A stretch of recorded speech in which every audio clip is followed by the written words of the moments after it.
2025 बड़ा इंपॉर्टेंट है। कारण यह है कि 2025 में 4 ग्रह, बड़े ग्रह जो हैं वो है राहु केतु और गुरु शनि, ये चारों ग्रह राशि परिवर्तन करेंगे। सबसे पहले तो जब गुरु केंद्र में आएंगे 15 मई के बाद की ये तिथि है, आपको डेफिनेटली पंचम भाव से संबंधित अच्छे फल मिलेंगे। अगले 7 महीने, मई के बाद के अगले 7 महीने आपका ध्यान अध्यात्म की तरफ बढ़ सकता है। दोस्तों, साल 2024 आधे से ज़्यादा बीत चुका है और 2025 आने वाला है। 2025 को लेकर जो है वो बहुत सारे लोगों के मन में जिज्ञासाएं हैं। उनका 2025 कैसा रहेगा, उनका कारोबार कैसा रहेगा, उनकी आय कैसी रहेगी, उनका रिलेशनशिप कैसा रहेगा, उनकी हेल्थ कैसी रहेगी, इसके अलावा परिवार में क्या कोई नया मेहमान आएगा या नहीं आएगा। तो इस वीडियो में इन सारे सवालों का जवाब देंगे। मिथुन राशि के जातकों के लिए साल 2025 का जो है वो राशिफल लेकर हम हाजिर हैं। बताएंगे 2025 आपका कैसा रहेगा। वीडियो में बने रहिए हमारे साथ और यदि पेज को सब्सक्राइब नहीं किया है तो पेज को सब्सक्राइब जरूर करिए। तो बात करेंगे 2025 की। तो सामने कुंडली लगी हुई है मिथुन राशि के जातकों की। 2025 बड़ा इंपॉर्टेंट है। कारण यह है कि 2025 में 4 ग्रह, बड़े ग्रह जो हैं वो है राहु केतु और गुरु शनि, ये चारों ग्रह राशि परिवर्तन करेंगे। सामान्य तौर पर हर साल ऐसा नहीं होता, क्योंकि शनि 2.5 साल बाद राशि परिवर्तन करते हैं, गुरु का गोचर हर साल होता है और राहु केतु 1.5 साल बाद राशि परिवर्तन करते हैं। लेकिन 2025 में इन चारों ग्रहों का राशि परिवर्तन होगा और चारों ग्रहों का राशि परिवर्तन होगा तो उसका असर कैसा रहेगा, उसका प्रभाव आपके ऊपर क्या आएगा, मिथुन राशि के जातकों के लिए उसका क्या फायदा नुकसान होगा, ये सारी चीज़ों की चर्चा करेंगे और आपको बताएंगे कि कौन सी डेट्स है जहां पर आपको थोड़ा सा सावधान भी रहना पड़ेगा। ये ध्यान से देखिएगा वीडियो, यह बहुत काम का है आपके वीडियो। और यदि आप पेज पर पहली बार आए हैं तो पेज को सब्सक्राइब जरूर करिए और इसे शेयर जरूर करिएगा। तो यहाँ पर कुंडली आपके सामने है।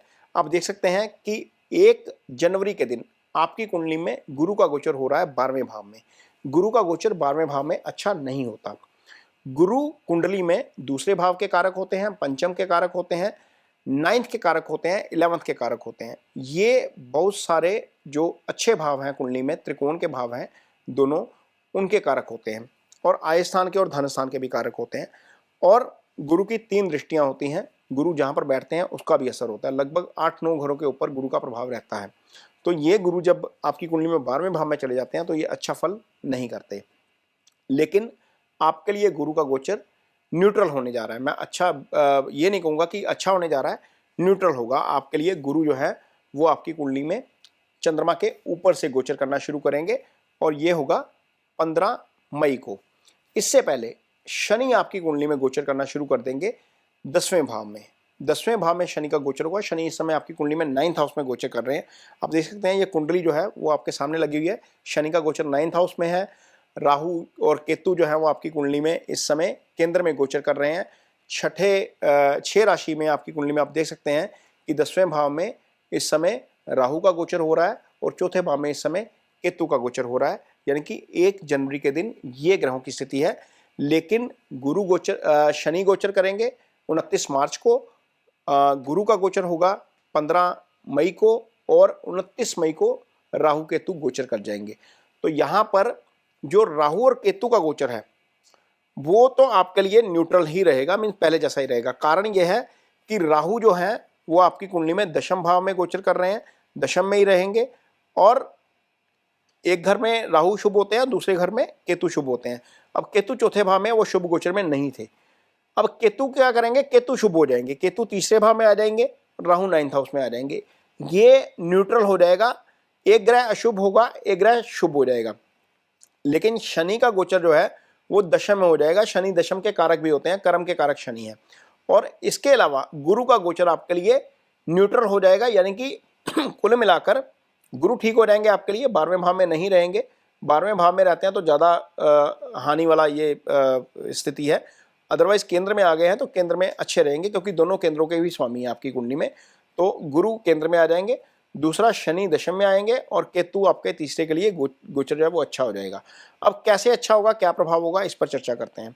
तो सबसे पहले तो जब गुरु केंद्र में आएंगे 15 मई के बाद की ये तिथि है, आपको डेफिनेटली पंचम भाव से संबंधित अच्छे फल मिलेंगे। पंचम भाव क्या होता है? पंचम भाव आपका बुद्धि विवेक का भाव होता है, क्योंकि गुरु की दृष्टि आप देखिए यहाँ पर कहाँ जा रही है, गुरु की दृष्टि आपके पंचम के ऊपर जा रही है। पंचम आपका बुद्धि विवेक का भाव होता है, पंचम आपकी संतान का भाव होता है, पंचम से हम हायर एजुकेशन देखते हैं, पंचम से इजी गेन्स आता है, पैसा भी यहीं से आता है, इजी गेन्स जो आता है लाइफ में वो पंचम से आता है।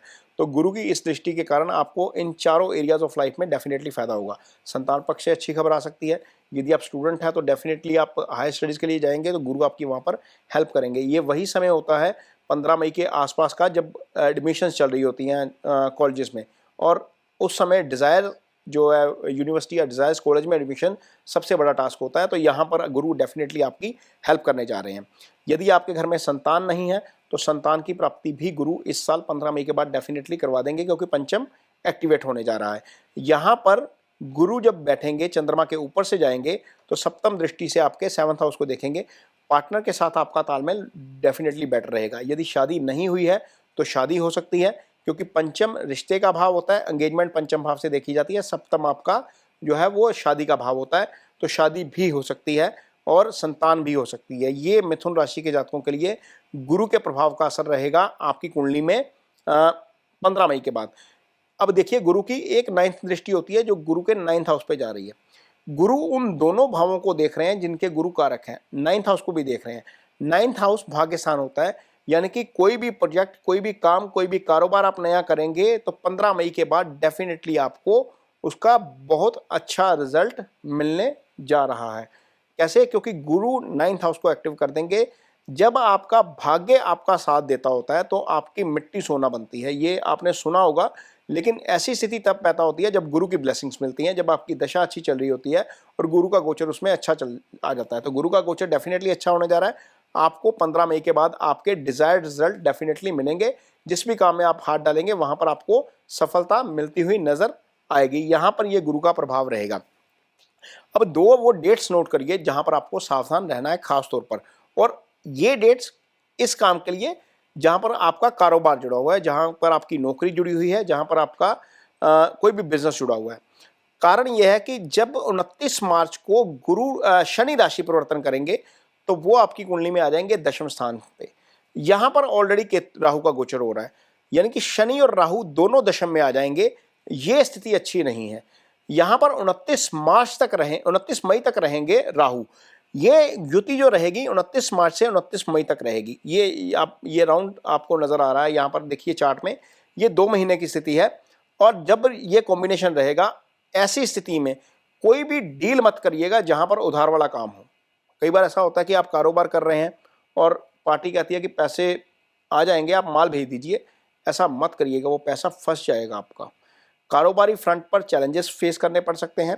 यदि आपकी नौकरी है तो वहां पर चैलेंजेस फेस करने पड़ सकते हैं, क्योंकि शनि और राहु इस भाव को बैडली डिस्टर्ब कर रहे हैं। ये स्थिति अच्छी नहीं है। ये 2 महीने जरूर खास ध्यान रखिएगा, अदरवाइज यहाँ पर आपको नुकसान हो सकता है। कारोबार के लिहाज से सिर्फ है, अदरवाइज कोई ज़्यादा दिक्कत वाली बात नहीं है। कारोबार के लिहाज से भी और आपके मदर की हेल्थ के लिहाज से भी। इस अवधि में प्रॉपर्टी खरीदने जाएंगे तो वो प्रॉपर्टी भी आपके लिए फायदेमंद साबित नहीं होगी। यहाँ पर भी आपको अड़चनों का सामना करना पड़ सकता है, क्योंकि चौथा भाव 3 पाप ग्रहों के प्रभाव में रहेगा। केतु यहाँ पर ऑलरेडी रहेंगे, राहु शनि की दृष्टि आ जाएगी सीधी, तो ये केंद्र के भाव हैं। ये पीस ऑफ माइंड डिस्टर्ब कर सकते हैं। यहाँ पर इन चीज़ों का जरूर ध्यान रखना है। ये स्थिति आपके लिए रहेगी। अदरवाइज बहुत सारे जातक जो इस समय मिथुन राशि के हैं, लगभग जिनकी उम्र 25 से 45 के आसपास की है, वो शनि की ही महादशा से गुजर रहे हैं। शनि हालांकि आपकी कुंडली में जो है वो मित्र ग्रह होते हैं, क्योंकि शनि की जो मूल त्रिकोण राशि है कुंभ, वो आपकी कुंडली में भाग्य स्थान में आ जाती है। तो शनि दशानाथ होकर राहु केतु से पीड़ित होकर भी अच्छा नहीं करेंगे। तो ये 2 महीने इसलिए भी आपके लिए थोड़ा सा ध्यान रखने वाले होंगे। अदरवाइज यदि गुरु की हमने बात कर ली, केतु की अब बात करते हैं। केतु जो आपके लिए शुभ गोचर में रहेंगे। केतु क्या करेंगे? केतु तीसरे भाव में बैठकर भाग्यस्थान को एक्टिव करेंगे। भाग्यस्थान के एक्टिव होने का मतलब यह है कि गुरु ने भी भाग्यस्थान एक्टिव कर दिया, केतु ने भी भाग्यस्थान एक्टिव कर दिया। अब यहां पर स्थिति यह है कि 9th हाउस जो भाग्य के स्थान के साथ साथ आध्यात्म का भी जो है वो स्थान है, और गुरु और केतु दोनों ही आध्यात्म से जुड़े हुए ग्रह हैं। आप इस अवधि के दौरान, यानी कि अगले 7 महीने, मई के बाद के अगले 7 महीने, आपका ध्यान आध्यात्म की तरफ बढ़ सकता है। ये स्थिति आपके लिए रहेगी, क्योंकि 9th आपका एक्टिव हो जाएगा, दोनों ऐसे ग्रहों से जो अध्यात्म से जुड़े हुए हैं। केतु 11th हाउस को देखेंगे। केतु के 11th हाउस को देखने का मतलब है कि आपकी एलिवेशन करवा सकते हैं, तरक्की करवा सकते हैं, वृद्धि करवा सकते हैं आपके लिए, ये स्थिति रहेगी आपके लिए। और यहाँ पर आपको आय में भी वृद्धि डेफिनेटली होती हुई नजर आएगी। केतु की दृष्टि आपके सप्तम पर भी रहेगी, गुरु की दृष्टि भी वो सप्तम पर है और वो सप्तम भी एक्टिवेट है। वो शादी की बात हमने पहले ही कर दी है, तो यहाँ पर चीज़ें ठीक रहेंगी। हाँ, ऐसा हो सकता है कि कभी कभी पार्टनर के साथ मनमुटाव हो जाए, लेकिन चूंकि गुरु प्रोटेक्शन दे रहे हैं तो बहुत ज़्यादा लंबी चौड़ी दिक्कत नहीं आएगी। लेकिन केतु की दृष्टि जो है वो आपको डेफिनेटली इसका फायदा होगा। जिनकी शादी नहीं है उनके लिए तो डेफिनेटली फायदा होगा, क्योंकि वो सप्तम को दोनों ग्रह एक्टिव कर देंगे, तो ये आपके लिए अच्छी स्थिति है एक तरीके से। शनि जब दशम में रहते हैं तो शनि भी दशम दृष्टि से आपके सप्तम को देखते हैं, तो ये 3 ग्रह सप्तम के ऊपर आ जाएंगे। शनि की एक दृष्टि 12वें भाव के ऊपर भी रहेगी, जो खर्चे का भाव है। इस साल शनि के राशि परिवर्तन के बाद आपके खर्चे डेफिनेटली बढ़ सकते हैं, और खर्चे जो बढ़ेंगे वो विदेश यात्रा में भी जा सकते हैं। कुछ ऐसे खर्चे आ सकते हैं जिसकी आपको उम्मीद नहीं है, वो 29 मार्च के बाद होगा जब राशि परिवर्तन शनि कर जाएंगे, और खास तौर पर तब होगा जब शनि वक्री अवस्था में होंगे। वक्री अवस्था पे हम एक वीडियो नया भी लेकर आएंगे जिसमें आपको बताएंगे कि कौन सी डेटों में वक्री रहेंगे अगले साल, लेकिन खैर वो अगले साल की बात है। लेकिन इतना ज़रूर ध्यान रखिएगा कि आपके खर्चे शनि के प्रभाव के कारण बढ़ सकते हैं। हाँ, इतना ज़रूर है कि जो संकट आपने पीछे झेला है ये सारे प्लैनेटरी मूवमेंट्स के कारण, गुरु के 12वें होने के कारण, वो संकट अब आपको थोड़ा सा ईज आउट होता हुआ नजर आएगा गुरु के चंद्रमा के ऊपर से गोचर के कारण।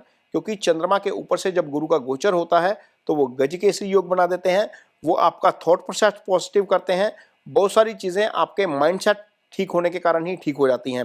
तो ये मोटे तौर पर राहु केतु शनि और गुरु का ये प्रभाव रहेगा 2025 में मिथुन राशि के जातकों के लिए। चूंकि मिथुन राशि के जातक इस समय शनि की महादशा से गुजर रहे हैं, बहुत सारे जातक जो हैं वो शनि की महादशा से गुजर रहे हैं, और जो जातक बुजुर्ग अवस्था में हैं उनके ऊपर बुध की महादशा चल रही है, और बुध आपकी राशि के स्वामी भी हैं। तो शनि के उपाय डेफिनेटली ज़रूर करिए। ओम शनि शनिश्चराय नमः का जप जरूर करिए, और शनिवार के दिन जो है वो मंदिर में जाकर शनिदेव की शिला के ऊपर तेल जरूर चढ़ाइए, छाया पात्र में अपना फेस देखिए और तेल जो है वो अर्पित करिए। इसके अलावा आप यदि कोई लेबर क्लास है, आपको कोई जानता है समाज में छोटे जो है वो ऐसे तबके से हैं जहाँ पर उनकी फाइनेंशियल अफोर्डेबिलिटी कम है, उनकी मदद ज़रूर करिए, उनके साथ रिस्पेक्ट से पेश आइए। मासिस के कारक होते हैं शनि, इन लोगों की हेल्प करने से, ऐसे लोगों के साथ रिस्पेक्टफुल व्यवहार करने से शनि का अच्छा परिणाम मिलता है। तो ये शनि का उपाय है। अदरवाइज बुध के उपाय के तौर पर डेफिनेटली एक पेड़ जरूर लगाया जा सकता है। यदि आप थोड़े से बुजुर्ग हैं और आपके ऊपर बुध की महादशा चल रही है तो एक पेड़ जरूर लगाइए। पेड़ हरियाली के कारक है, बुध ग्रीन ग्रह है। यदि हम स्टोन भी पहनते हैं तो वो हरा होता है, पन्ना देखिएगा आप, हरा होता है। तो बुध हरियाली के कारक है, पेड़ लगाएंगे तो उसका डेफिनेटली आपको बहुत फायदा मिलेगा। और ये वीडियो आपको कैसा लगा इस पर कमेंट बॉक्स में अपनी राय जरूर दीजिए, और यदि वीडियो अच्छा लगे तो उसे शेयर जरूर करिए। जाते जाते आपको 2025 के लिए बहुत हार्दिक शुभकामनाएं। भगवान से प्रार्थना है कि आप सबका 2025 बहुत अच्छा हो, आपकी तमाम इच्छाएं पूरी हों। इसके साथ ही मुझे दीजिए इजाजत। नमस्कार।